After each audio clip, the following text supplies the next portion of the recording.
Hello student, myself Dr. Nidhi Sharma, associate professor department of chemistry government college Kota. आज का जो हमारा टॉपिक है वो बीएससी पार्ट 1 के स्टूडेंट्स के लिए है डायपोल मूवमेंट।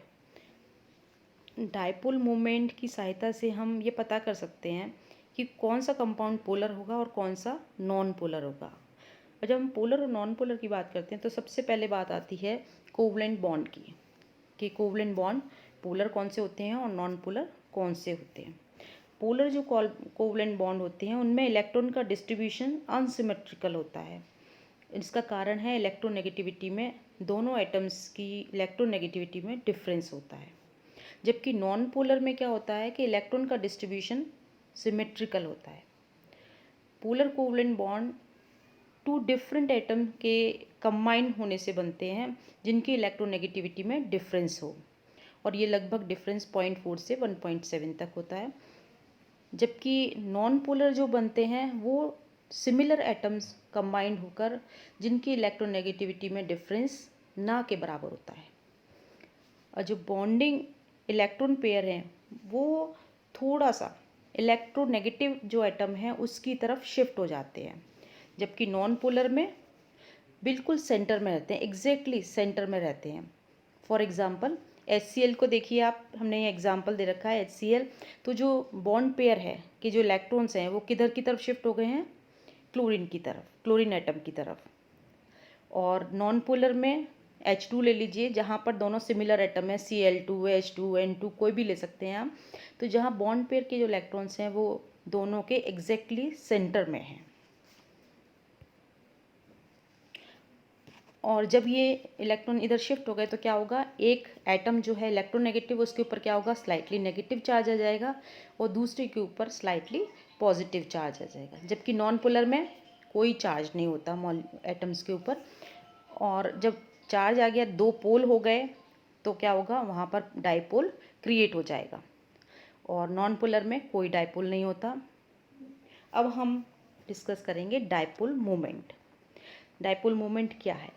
डाइपोल मोमेंट क्या है कि पोलर कोवलेंट मॉलिक्यूल्स जो होते हैं उनकी डिग्री ऑफ पोलैरिटी, जो डिग्री ऑफ पोलैरिटी है उसको हम बोलते हैं डाइपोल मोमेंट। और हम इसको कैसे डिफाइन कर सकते हैं कि इक्वल एंड अपोजिट चार्ज सब सेपरेटेड बाय डिस्टेंस, डिस्टेंस दोनों एटम के बीच की जो दूरी है d is called dipole moment. तो equal and opposite charge separated by distance is called dipole moment. अब आप इसमें एक एग्जांपल देखिए, HCl। HCl it is denoted by, dipole moment को हम किससे डिनोट करेंगे, म्यू से। HCl का जो एग्जांपल है, H जो है वो कैसा है, स्लाइटली पॉजिटिव है, जबकि क्लोरीन एटम कैसा है, स्लाइटली नेगेटिव है। ये जो इलेक्ट्रॉन्स हैं बॉन्ड पेयर के वो किधर की साइड शिफ्ट हो रहे हैं, क्लोरीन की तरफ। तो पॉजिटिव एंड से नेगेटिव एंड की ओर हमने एरो शो कर रखा है। एरो का मतलब है कि इलेक्ट्रॉन्स यहाँ से किधर शिफ्ट हो रहे हैं, क्लोरीन की साइड, स्लाइटली नेगेटिव जो हो गया है। Dipole moment is equal to होता है E into d, mu is equal to E into d, where E charge है, charge on any of the bonded atom, और D जो है वो डिस्टेंस बिटवीन टू एटम्स, इन दोनों एटम्स के बीच का जो डिस्टेंस है वो D है। और E जो है वो क्या है, charge on any of the bonded atom. तो म्यू इज इक्वल टू हो जाएगा E into D. Unit of mu जो होती है वो डिवाई होती है, और इसको हम रिप्रेजेंट करते हैं कैपिटल D के द्वारा। 1D इज इक्वल टू होता है 10⁻⁻18 ESU/cm। ये, और ये किसके बराबर होती है, और हम इसको कैसे कह सकते हैं, एंगस्ट्रॉम में अगर लेते हैं तो 10⁻10 ESU angstrom. It is vector quantity, और वेक्टर क्वांटिटी जो है उसका मैग्नीट्यूड भी होता है और एज वेल एज डायरेक्शन भी होती है।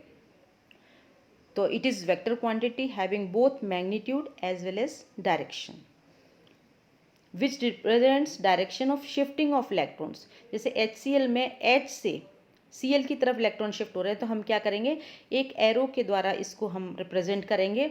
जहाँ पॉजिटिव एटम है, स्लाइटली पॉजिटिव है, वहाँ पर हम इसको एरो को क्रॉस कर देंगे और इसका एरो का हेड जो है वो किधर होगा, इलेक्ट्रोनेगेटिव एटम की तरफ, यानी कि यहाँ इधर HCl में किसकी तरफ है, Cl की तरफ है। इसका मतलब है यहाँ से इलेक्ट्रॉन किधर शिफ्ट हो रहे हैं, इधर। तो डाइपोल किधर दिखाई देगा आपको, H और Cl के बीच में। ये जो एरो दिखाई दे रहा है ये H पर इसको क्रॉस कर रखा है और Cl पर इसका एरो का हेड है। ये म्यू जो है it depends upon the special arrangement of atoms, कि जो उनका स्पेशल अरेंजमेंट है एटम्स का, या हम कहें कि ज्योमेट्री ऑफ द मॉलिक्यूल जो है उस पर भी डिपेंड करता है। Greater the dipole moment greater will be the polarity of molecule. अगर किसी का डाइपोल मोमेंट ज़्यादा है, म्यू की वैल्यू ज़्यादा है, तो उसकी पोलैरिटी मॉलिक्यूल की कैसी होगी, वो भी ज़्यादा होगी। नेक्स्ट हम लेते हैं इन dipole moment of polyatomic molecules. अब इसमें हम डायटोमिक मॉलिक्यूल्स वो लेते हैं जिनमें सिमिलर एटम्स हैं, जैसे HH, H2 molecule, O2, Cl2। तो ये सब कैसे हैं, इनके सिमिलर एटम हैं, इलेक्ट्रोनेगेटिविटी में डिफरेंस 0 है, तो ये कैसे होंगे, सब नॉन पोलर होंगे। अब हम लेते हैं diatomic molecules having different atoms, dissimilar atoms. तो HF में देखिए हाइड्रोजन है और फ्लोरीन है। इसी तरह HCl, HBr और HI, इनका जो डाइपोल मोमेंट होता है वो किस कारण से होता है, इलेक्ट्रोनेगेटिविटी डिफरेंस की वजह से। एक ही कोवलेंट बॉन्ड है इनके बीच में, तो हम इसको डाइपोल, इनकी जो डाइपोल मोमेंट है इसको हम क्या बोलेंगे, बॉन्ड मोमेंट, कि एक ही बॉन्ड है तो इनका जो डाइपोल मोमेंट है वो किस कारण से है, इलेक्ट्रोनेगेटिविटी में डिफरेंस के कारण है। जो हाईली इलेक्ट्रोनेगेटिव है उसका म्यू का मान ज़्यादा है और जो उससे कम है उसका कम है। अगर आप यहाँ देखें तो HF का म्यू का मान 1.91 है, HCl का 1.03, HBr का 0.87 और HI का 0.38D है। सबसे ज़्यादा किसका है, HF का, क्योंकि फ्लोरीन जो है वो हाईली इलेक्ट्रोनेगेटिव है, then chlorine, bromine, then iodine. Iodine सबसे कम इलेक्ट्रोनेगेटिव है, तो उसका म्यू का मान भी कैसा है, 0.38।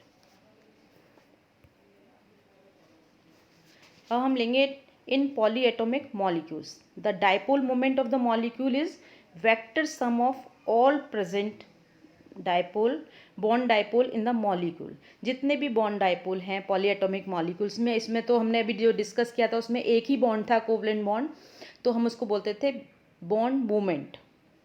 अब इसमें जितने भी बॉन्ड डाइपोल हैं उनका जो सम होगा वो क्या होगा, रिजल्टेंट डाइपोल मोमेंट।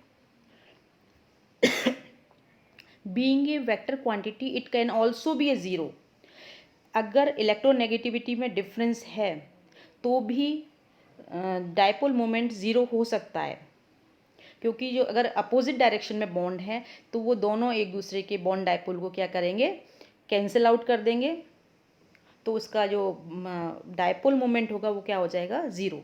जैसे लीनियर ट्राइटोमिक मॉलिक्यूल्स ले लेते हैं, CO2 में आप देखिए C double bond O, C double bond O, तो C से O की तरफ एक एरो जा रहा है, C से O जो है ऑक्सीजन जो है वो ज़्यादा इलेक्ट्रोनेगेटिव है, तो एक तो कहाँ हो गया, बॉन्ड डाइपोल इधर की साइड में है और दूसरा किधर है, अपोजिट डायरेक्शन में, तो दोनों एक दूसरे को कैंसिल आउट कर देंगे।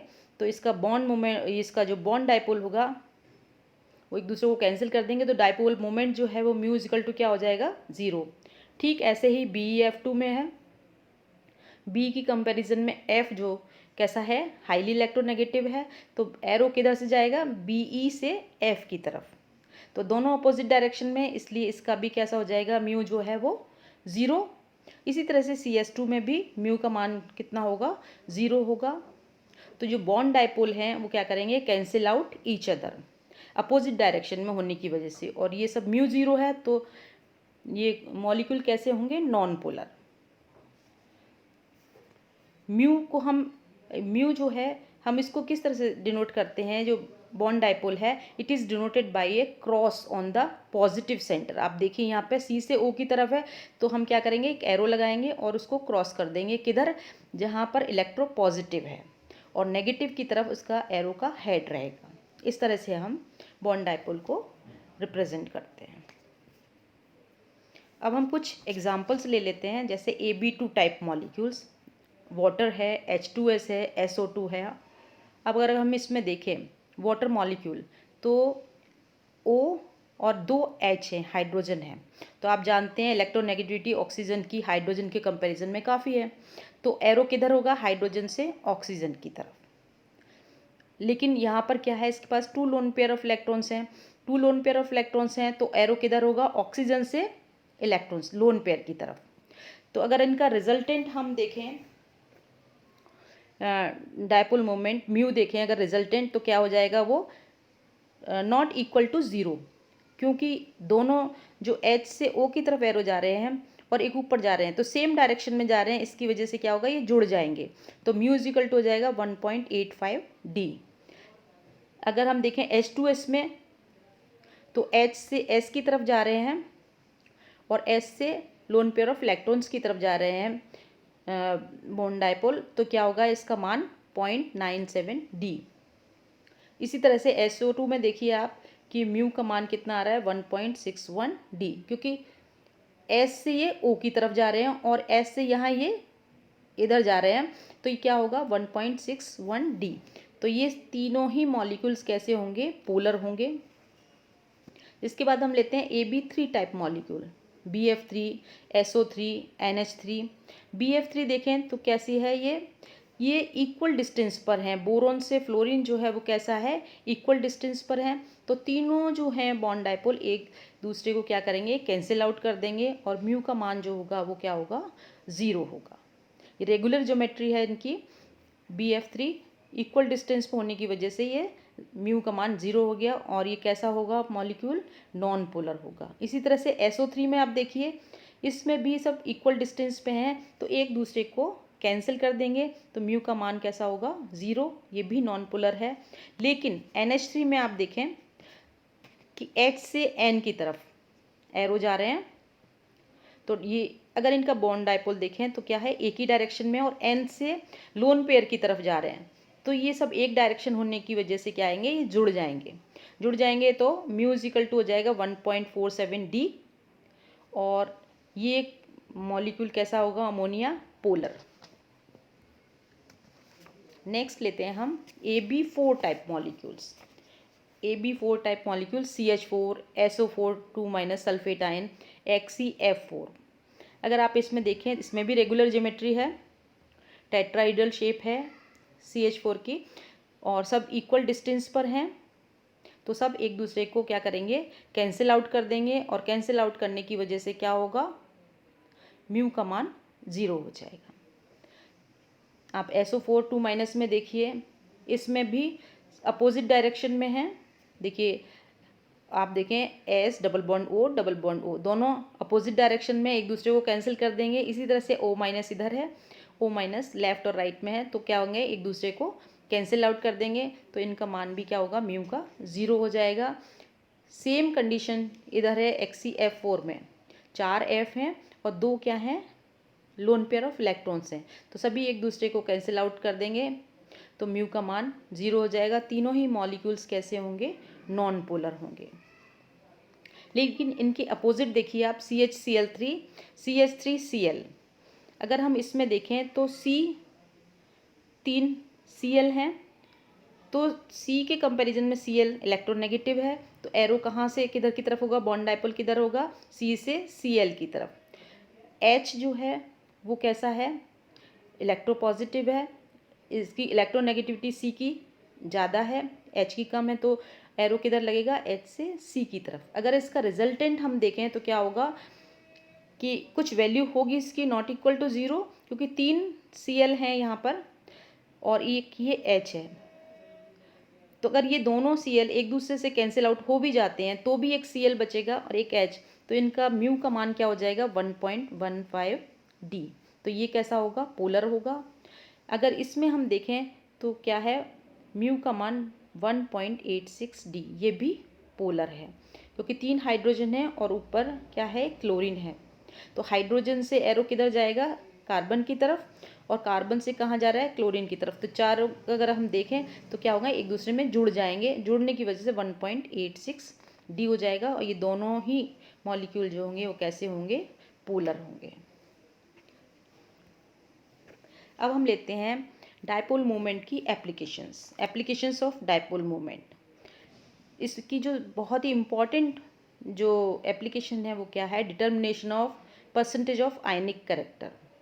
किसी भी मॉलिक्यूल में हम ये देख सकते हैं कि ये कितने परसेंट आयनिक है। ये पॉलिंग जो साइंटिस्ट थे उन्होंने एक रिलेशनशिप बताई कि percentage of ionic character is equal to होता है mu observed upon mu calculated into 100। तो इससे हम डायपोल मोमेंट की वैल्यू से हम क्या निकाल लेते हैं, परसेंटेज ऑफ आयनिक करेक्टर। हम इसमें एक एग्जाम्पल ले लेते हैं, एक न्यूमेरिकल है। The dipole moment of HCl molecule is 1.08 D and bond distance 1.27 angstrom. Calculate the percentage of ionic character in HCl molecule. तो आपको लैंग्वेज इसकी समझ में आ गई, न्यूमेरिकल की क्या दी हुई है कि म्यू ऑब्जर्व जो है उसका मान है 1.08, और जो डी है, डिस्टेंस है इनके बीच में, उसका मान कितना है, 1.27 एंगस्ट्रॉम। तो पहले तो हम क्या करेंगे, इन सब वैल्यूज़ को एक ही यूनिट में लेंगे, एक ही सिस्टम में लेंगे। तो म्यू इजिकल टू क्या होता है, ई इंटू डी। ई हम जानते हैं कितना होता है, E is equal to 4.803 into 10⁻⁻10 ESU। और डी कितना है यहाँ पर दिया हुआ, 1.27 एंगस्ट्रॉम। अगर हम इसको सीएम में कन्वर्ट करें तो क्या हो जाएगा, 1.27 multiplied by 10⁻⁻8 CM। Mu observe हमें दिया हुआ है 1.08। 1.08 को डी है तो हम ESU में कन्वर्ट कर लेते हैं, ESU CM में कन्वर्ट करेंगे तो क्या हो जाएगा, 1.08 इंटू 10⁻⁻18। अब ये सारी वैल्यूज़ हम फॉर्मूले में पुट कर देते हैं। Percentage of ionic character is equal to mu observe upon mu calculated into 100। तो क्या हो जाएगा, ये percentage of ionic character is equal to 1.08 multiplied by 10⁻⁻18 divided by 4.803 into 10⁻⁻10 into 1.27 into 10⁻⁻8 multiplied by 100। तो अगर इसको सॉल्व करते हैं तो ये आता है 18.08%। तो जो HCl है उसमें आयनिक करेक्टर कितना है, 18.08%। तो आपको ये समझ में आ गया होगा कि with the help of dipole moment हम किसी भी मॉलिक्यूल का आयनिक करेक्टर जो है, परसेंटेज ऑफ आयनिक करेक्टर निकाल सकते हैं। इसके बाद लेते हैं इसकी दूसरी एप्लीकेशन, वो है determination of shape of molecule. देखिए शेप ऑफ मॉलिक्यूल में क्या है, अगर म्यू का मान 0 है तो मॉलिक्यूल कैसा होगा, सिमेट्रिकल होगा। अगर म्यू का मान इज़ नॉन इक्वल टू 0 है तो वो मॉलिक्यूल कैसा होगा, अनसिमेट्रिकल होगा। जैसे CO2 में देखिए, हमने पहले भी डिस्कस कर लिया है CO2 और SO2 को। CO2 में म्यू का मान कितना है, 0। इसका मतलब ये कैसा है, सिमेट्रिकल है, इसकी शेप जो है वो लीनियर होती है। SO2 में म्यू का मान आता है 1.60 D। म्यू का कुछ मान है इसलिए कैसा है, अनसिमेट्रिकल है, और आप इसकी शेप जानते भी हैं। NH3 को अगर हम देखें तो क्या है, म्यू का मान 1.47 D है, और BF3 में म्यू का मान कितना है, 0 है। तो ये अनसिमेट्रिकल मॉलिक्यूल है, ये सिमेट्रिकल मॉलिक्यूल है। ये आप NH3 की जानते भी हैं, शेप कैसी होती है, पिरामिडल होती है। और BF3 को भी आप जानते हैं, अभी हमने डिस्कस किया था ये। तो इसमें क्या है, BF3 में जो बॉन्ड मोमेंट्स हैं वो एक दूसरे को कैंसिल कर देते हैं, तो म्यू का मान क्या हो जाता है, 0। तो इसकी हेल्प से हम ये बता सकते हैं कि कौन सा मॉलिक्यूल सिमेट्रिकल होगा, कौन सा अनसिमेट्रिकल होगा। जैसे टेट्राहीड्रल है, ऑक्टाहीड्रल है, स्क्वायर पिरामिडल है, या ट्राइगोनल है, लीनियर है। इस तरह के जो मॉलिक्यूल्स होते हैं जिनका मान म्यू इजिकल टू 0 आता है, वो कैसे होते हैं, सब सिमेट्रिकल होते हैं। अनसिमेट्रिकल मॉलिक्यूल, इसका मतलब म्यू का कुछ मान होगा, mu is not equal to 0। जो थर्ड एप्लीकेशन है इसकी, वो है distinction between cis and trans isomers. हम इस डायपोल मोमेंट की सहायता से पता कर सकते हैं कि कौन सा आइसोमर सिस होगा और कौन सा ट्रांस होगा। ट्रांस में क्या है, अपोजिट डायरेक्शन में ग्रुप होते हैं तो एक दूसरे को कैंसिल आउट कर देते हैं बोन डायपोल को, तो म्यू का मान क्या होता है, वहाँ 0 हो जाता है। लेकिन सिस में क्या होता है कि वो कैंसिल आउट नहीं कर पाते हैं, अपोजिट डायरेक्शन में नहीं होते हैं। जैसे देखिए सिस में हमने ये लिया हुआ है, तो Cl के अपोजिट क्या है, NH3, और यहाँ Cl के अपोजिट क्या है, NH3, तो mu is not equal to 0। तो यहाँ पर जिसका मान म्यू का मान 0 है तो वो ट्रांस आइसोमर होगा। म्यू का मान 0 अगर नहीं है, कुछ वैल्यू है, तो वो कैसा होगा, सिस आइसोमर होगा। नेक्स्ट है distinction between benzene derivatives. Benzene derivatives में कैसे हम डिफ्रेंशिएट करें, तो बेंजीन डेरिवेटिव्स को हम डिस्टिंग्विश कर सकते हैं with the help of dipole moment. देखिए ortho meta para dinitro benzene derivatives अगर ले लें हम, तो उसमें क्या होता है, 2 इलेक्ट्रॉन अट्रैक्टिंग नाइट्रो ग्रुप्स हैं। ऑर्थो मेटा पैरा में क्या है, ऑर्थो में अगर हम इसका एंगल देखें तो कितने पर है ये, ऑर्थो में दोनों नाइट्रो ग्रुप के बीच में एंगल कितना है, 60 डिग्री, मेटा में है 120 डिग्री और पैरा में है 180 डिग्री, दोनों अपोजिट डायरेक्शन में है। तो ऑर्थो में जो म्यू का मान है वो है 6d, मेटा में है म्यू का मान 3.89d, और पैरा में चूंकि एक दूसरे को कैंसिल आउट कर देते हैं इसलिए म्यू का मान क्या है, 0। तो इसकी हेल्प से हम ये भी पता कर सकते हैं कि अगर बेंजीन है या कोई भी इसमें ग्रुप लगा हुआ, बेंजीन डेरिवेटिव्स हैं, Cl लगाए, नाइट्रो, जो भी ग्रुप लगा हुआ है, तो हम ये पता कर सकते हैं कि कौन सा ऑर्थो होगा डेरिवेटिव, कौन सा मेटा होगा और कौन सा पैरा होगा। पैरा वही होगा जिसमें म्यू का मान 0 होगा। सबसे ज़्यादा मान जिसमें होगा वो कैसा होगा, ऑर्थो होगा, और ऑर्थो और पैरा के बीच में जो वैल्यू है वो कैसी है, मेटा। तो ऑर्थो का मान कितना है, म्यू इजिकल टू 6, मेटा में म्यू इजिकल टू 3.89d, और पैरा जो है वो कितना हो गया, mu is equal to 0। Thank you students.